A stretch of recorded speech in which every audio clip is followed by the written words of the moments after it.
Right, phone tapping update చూస్తున్నాం. Phone tapping case దర్యాప్తులో SIT మరింత దూకుడు పెంచింది. ఇవాళ మరోసారి సిట్ విచారణకు ఎస్ఐబి మాజీ చీఫ్ ప్రభాకర్ రావు హాజరయ్యారు. జూబ్లీహిల్స్ పోలీస్ స్టేషన్లోని సిట్ కార్యాలయానికి చేరుకున్నారు. అధికారులు సాక్షుల స్టేట్మెంట్ ఆధారంగా ప్రభాకర్ రావును సిట్ అధికారులు మరోసారి విచారిస్తున్నారు.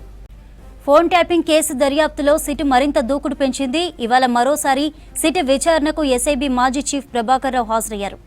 జూబ్లీహిల్స్ పోలీస్ స్టేషన్లోని సిట్ కార్యాలయానికి చేరుకున్నారు. అధికారులు సాక్షుల స్టేట్మెంట్ ఆధారంగా ప్రభాకర్ రావును సిట్ అధికారులు మరోసారి విచారిస్తున్నారు. రైట్, అప్డేట్స్ అందించడానికి అజయ్ లైవ్ లో ఉన్నారు. అజయ్, సిట్ విచారణకు సంబంధించి అప్డేట్స్ ఏంటి? ఎవరెవరి విచారణ జరుగుతుంది ఇవాళ?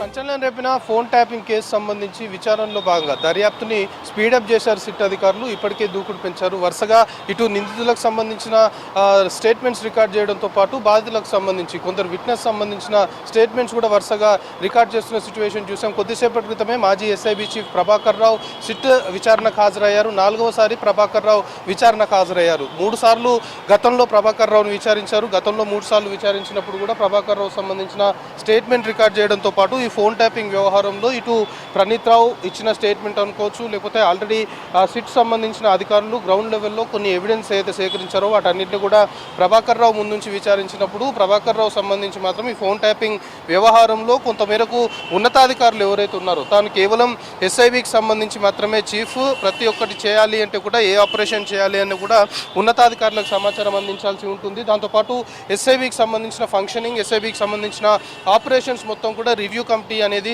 పూర్తిగా కూడా మానిటరింగ్ చేస్తుంది. సో ఇప్పుడు రివ్యూ కమిటీకి సంబంధించిన దానిపైన కూడా అధికారులు ఫోకస్ పెట్టారు. ఇప్పటికే సిట్ సంబంధించిన అధికారులు అప్పటి హోం శాఖ ప్రిన్సిపల్ సెక్రటరీ ప్రస్తుత డీజీపీ జితేందర్తో పాటు అప్పుడున్నటువంటి ఇంటెలిజెన్స్ చీఫ్ అనిల్ వీళ్ళిద్దరు సంబంధించిన స్టేట్మెంట్స్ కూడా ఇటు లిఖితపూర్వకంగా వాళ్ళు ఇచ్చినట్లు కూడా మనకు కొంతమేరకు సమాచారం అందుతుంది. సో ఈరోజు ఉన్నతాధికారులు ముఖ్యంగా రివ్యూ కమిటీకి సంబంధించి అందులో కీలకంగా ఉన్న 2 వ్యక్తులకు సంబంధించి లిఖితపూర్వకంగా వివరాలు సేకరించారు. కాబట్టి వాళ్ళు ఇచ్చిన వివరాల ఆధారంగా ఆ స్టేట్మెంట్స్ని ప్రభాకర్ రావు ముందు నుంచి విచారించే అవకాశాలు కనబడుతున్నాయి. దాంతోపాటు ఇందులో రివ్యూ కమిటీకి సంబంధించి ఇతరేతర సభ్యులు ఎవరైతే ఉన్నారో వాళ్ళకి సంబంధించిన వివరాలు కూడా ప్రస్తుతం సిట్ అధికారులు సేకరిస్తున్నారు. రివ్యూ కమిటీలో ఉన్న వారందరినీ కూడా వాళ్ళ స్టేట్మెంట్స్ రికార్డ్ చేయాలి అని భావిస్తున్నారు. ఎందుకంటే మొత్తం కూడా మావోయిస్టు సానుభూతి పరులు అనే ఒక కార్డ్ విధించి అందరి ఫోన్లు కూడా ట్యాప్ చేశారు. కాబట్టి ఈ ఏదైతే ఈ ట్యాపింగ్ చేయడానికి ఆ ఫోన్ నెంబర్లు మొత్తం కూడా ఇటు సర్వీస్ ప్రొవైడర్లకు పంపించే ముందు రివ్యూ కమిటీకి సంబంధించిన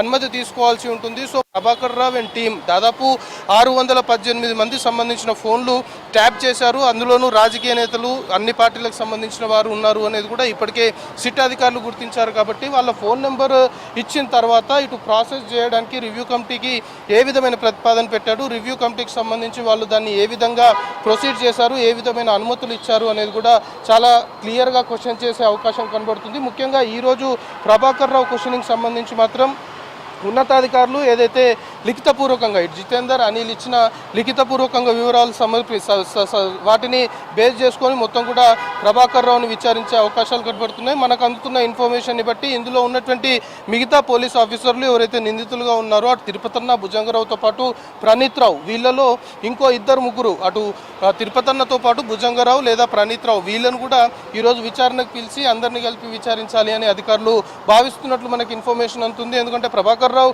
కొంతమేరకు ఏది అడిగినా కూడా ఇతర అధికారులకు సంబంధించి వాళ్ళు చేశారు అనేదే చెప్తున్నాడు. కానీ అధికారులు మాత్రం గతంలో కన్ఫ్యూజ్ చేసినప్పుడు ప్రభాకర్ రావు ఆదేశాల మేరకే మేము చేశాము అనేది వాళ్ళ వాంగ్మూలంలో ఉంది. అయితే వాళ్ళని కూడా ఒకే దగ్గర ఉంచి విచారిస్తే మంచిది అని అధికారులు భావిస్తున్నట్టు తెలుస్తుంది. మరి కాసేపట్లోనే దానిపైన ఒక క్లారిటీ వచ్చే అవకాశం ఉంది. ఈ కేసులో మిగతా పోలీస్ అధికారులు ఎవరైతే నిందితులుగా ఉన్నారో వాళ్ళని కూడా ఈరోజు సిట్ అధికారులు విచారణకి పిలిచే అవకాశం ఉంది. అయితే మెయిన్గా ఈ ప్రభాకర్ రావు సంబంధించి పదవీ విరమణ పొందిన తర్వాత ఓఎస్డీగా ఇక్కడ ఎస్ఐబికి సంబంధించి పూర్తి స్థాయిలో కూడా ఇంటర్సెప్షన్ డిసిగ్నేటెడ్ అథారిటీగా అతడు నియమితుడయ్యాడు. అయితే డిసిగ్నేటెడ్ అథారిటీకి కేవలం 7 రోజులు మాత్రమే అనుమానితుల ఫోన్ నెంబర్లకు సంబంధించి వాటిపైన నిఘా ఉంచడం కావచ్చు, వాటికి సంబంధించిన ఫోకస్ పెట్టడానికి కేవలం 7 రోజుల అనుమతి ఉంటుంది. ఒకవేళ 7 రోజులకి మించి అనుమానితుల ఫోన్ నెంబర్లపైన నిఘా పెట్టాలి అంటే ఖచ్చితంగా రివ్యూ కమిటీకి సంబంధించిన పర్మిషన్ తీసుకోవాలి, వాటికి సంబంధించిన అనుమతులు ఉండాలి. సో మొత్తం వ్యవహారంలో ఇప్పటివరకు మనం ఫోన్ ట్యాపింగ్ సంబంధించి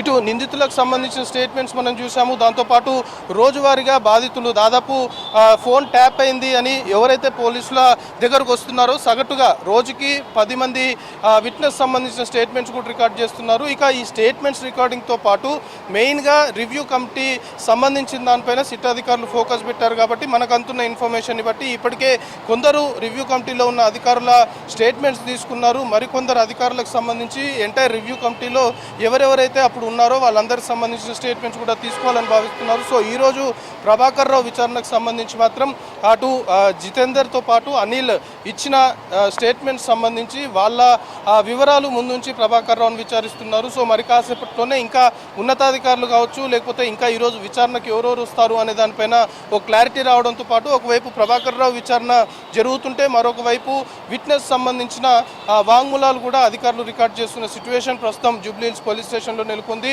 ప్రస్తుతం అందుతున్న ఇన్ఫర్మేషన్ని బట్టి ప్రభాకర్ రావు విచారణ ఈ రోజు కూడా సుదీర్ఘంగా సాయంత్రం వరకు జరిగే అవకాశం ఉంది. దాంతోపాటు ఇతర పోలీస్ అధికారులు ఇందులో నిందితులుగా ఎవరైతే ఉన్నారో వాళ్ళని కూడా పిలిచి అందరినీ ఒకే చోట ఉంచి 1-to-1గా క్వశ్చన్ చేసే అవకాశాలు ఈరోజు సిట్ చేసే అవకాశం అయితే కనబడుతుంది. సో ప్రస్తుతం ప్రభాకర్ రావు విచారణ స్టార్ట్ అయిపోయింది. సో ప్రభాకర్ రావుని మాత్రం ఉన్నతాధికారులు ఇచ్చిన స్టేట్మెంట్స్ని బేస్ చేసుకొని ప్రస్తుతం ఈరోజు క్వశ్చన్ చేస్తున్న సిచ్యువేషన్ అయితే ప్రస్తుతం నెలకొంది.